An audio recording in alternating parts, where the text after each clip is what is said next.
Como sabrán, estamos muy cerca del feriado del 2 de abril, la conmemoración del desembarco de las tropas argentinas en las Islas Malvinas. Y como este programa se emite semanalmente los sábados, vamos a estar reencontrándonos recién el 3 de abril. Así que por cuestiones de limitaciones temporales, voy a hacer mi pequeño homenaje, si se quiere, si lo queremos decir así, a los veteranos.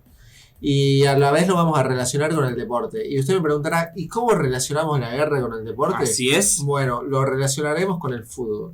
Porque de todos los combatientes que estuvieron en las islas, muchos de ellos se dedicaban al fútbol en ese momento y algunos lo siguieron haciendo profesionalmente después, otros no pudieron hacerlo. Y hoy vamos a estar contando algunas de estas historias de vida, de las muchas que hubo en Malvinas. Y vamos a empezar nombrando a uno de los más conocidos, sobre todo para los que son hinchas de Estudiantes de La Plata. Estamos hablando de Juan Colombo. Juan Colombo empezó a jugar al fútbol empezó a jugar al fútbol y casi profesionalmente. Ya había recibido el llamado del director técnico de Estudiantes en ese momento, el doctor Carlos Salvador Vilardo, que lo instaba a que se empiece a entrenar con la primera del equipo, cuando recibe una citación para ir a la guerra.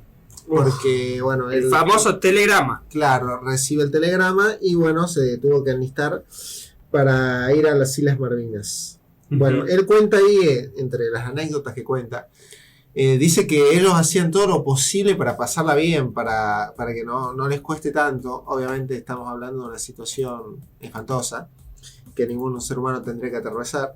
Y hay una anécdota muy graciosa que cuenta él, que dice que tenían una granada, las granadas españolas, y la desarmaban, le sacaban la pólvora para tomar mate cuando consiguieron un poco de yerba, y después cuando terminaban de tomar mate, la limpiaban, le ponían la pólvora de vuelta y la armaban. Wow. Sí. Wow.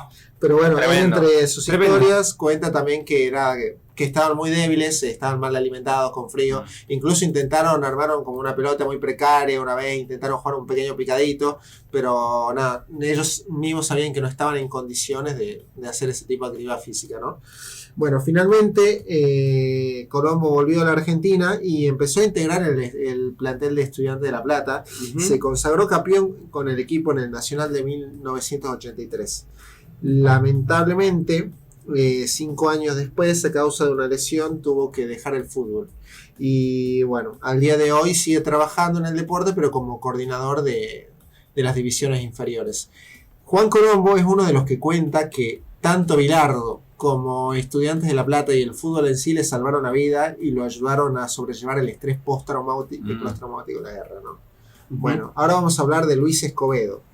Luis Escobedo, a sus 17 años, ya era parte del primer equipo de los Andes y había disputado 6 partidos con el primer equipo cuando le llegó la citación. Tuvo que interrumpir su sueño de triunfar como futbolista para ir a la guerra, pero su obsesión con el deporte nunca se fue. Y él cuenta que los primeros días en los que estaba en Malvinas, él solo pensaba en fútbol. Solo pensaba en fútbol y en cómo había salido los Andes, que era su equipo. Es así que recopilaba diarios viejos, si es que llegaban, para intentar informarse de cómo había salido su equipo, ¿no? Finalmente volvió a Mendoza cuando terminó la guerra y jugó en Mil Rayitas, que era un equipo de la localidad. Después llegó a equipos grandes de primera división como Colón y como Vélez. Finalmente se retiró en el año 2000 y hoy en día se dedica a asistir a veteranos de guerra en el programa de una obra social. Wow. Ahora vamos a hablar quizás del más conocido de estos casos, que es el actual técnico de Atlético Tucumán, Omar de Felipe. Omar de Felipe, bueno, estaba atravesando en su momento, era un momento clave de su carrera. Estaba dando sus primeros pasos como futbolista y estaba a punto de terminar las pruebas en Huracán, y donde iba a quedar y ser llamado como parte del primer equipo. Pero finalmente el llamado del ejército le nubló el sueño. Y es hasta el día de hoy que él recuerda con mucho dolor y está muy agradecido con la vida porque él estuvo muy cerca de la muerte, Omar de Felipe. Él cuenta que es gracias a que el capitán Zunino le pidió que se cambie de posición, que él no murió por una bomba que cayó unos instantes después en la posición en la que él estaba. Por un ataque de mortero. Así es.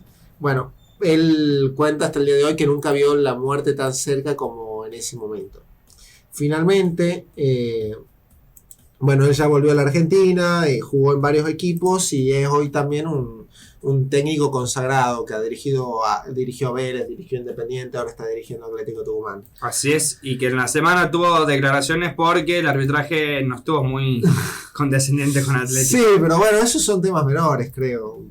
Estamos hablando de la guerra y eso, pero sí. Bien, después, lamentablemente no todos pudieron insertarse al fútbol profesional cuando volvieron. Este es el caso de Héctor Rebasti, que era arquero de las inferiores de San Lorenzo y que lo único que pensaba en su momento era en fútbol y que lo único que sabía hacer era, él dice hasta el día de hoy cuando le preguntan que lo único que él sabía hacer era jugar al fútbol. Y cuando llegó a Malvinas, él siente y él declara que le sacaron la pelota para darle un arma. Bueno, finalmente volvió de la guerra y recibió varias ofertas para jugar al fútbol. El Morón, Argentino de Merlo y La Pampa son equipos que lo quisieron fichar, que quisieron que él integre parte del primer equipo, pero él nunca jamás pudo readaptarse a formar parte de un plantel profesional. Claro. Y por el contrario, cuando volvió de la guerra, como muchos otros veteranos, desarrolló hábitos no muy saludables, como consumo excesivo de alcohol. Él cuenta que podía bajarse una botella de whisky como si nada, aparte de que fumaba mucho. Entonces eso lo hizo incompatible con el deporte. Finalmente trabajaría como empleado de un banco hasta que se jubilaría en el año 2012. Nunca pudo retomar el deporte a nivel profesional. Fuerte, después tenemos la historia de Claudio Petrucci, que jugaba al fútbol en Rosario Central, en las inferiores de Rosario Central. Bien. Cuando él estaba en el año 1981 jugando en las inferiores del Canalla, recibe la citación para hacer la colimba. Y es así que un tiempo después desembarcó en las Islas Malvinas cuando estalló el conflicto. Él cuenta que lo que más le preocupaba o lo que más le dolía, más allá de perder contacto con su pareja, con su familia, era el hecho de lo que él iba a perder como jugador de fútbol, todo ese tiempo de entrenamiento, toda la posibilidad de seguir formándose como futbolista y de llegar a integrar planteles profesionales de fútbol.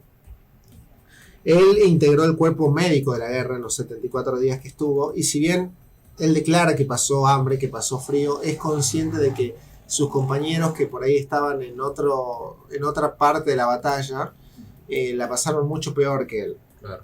Finalmente, cuando él vuelve de la guerra, él refleja mucho lo que fue la llegada de algunos veteranos a Malvinas, que en lugar de ser recibidos con los honores que se merecían, recibieron desprecio, si se quiere, de parte lo ocultaron de la bajo la alfombra durante mucho tiempo. Claro, él cuenta que él vuelve a su pueblo de madrugada, que no quería cruzarse con nadie, que lo único que quería era ver a su familia, y sin embargo no estuvo bien cuando llegó. No estuvo bien porque él estaba atravesando una situación económica complicada, no tenía trabajo, su novia ya no lo había esperado, ningún equipo lo dejaba que él forme parte de su plantel. Pero bueno, finalmente pudo reponerse esto, rindió el ingreso a medicina y hasta el día de hoy es doctor y docente universitario. Wow. Bueno, estas son un poco las historias que yo recopilé de algunos muchachos que fueron a la guerra y que vieron cómo sus carreras se vieron truncadas en ese momento, como sus sueños se paralizaron para tener que integrar un conflicto que fue desastroso para la historia de nuestro país. Pero esto es solo 6 casos de una enorme cantidad de combatientes, de los 23.428 combatientes que hubo argentinos en las Islas Malvinas. Aunque esto pueda parecer números, son historias de vida. Cada persona tiene algo mucho más profundo. No es solo un número, no lo podemos reducir solamente a eso. Es un mundo. Y es así que en la isla murieron 650 combatientes y se estima en los años posteriores un número similar de suicidios. Así es, tuvieron, para ser un poco más precisos, hubo 450 muertes postguerra por cuestiones de por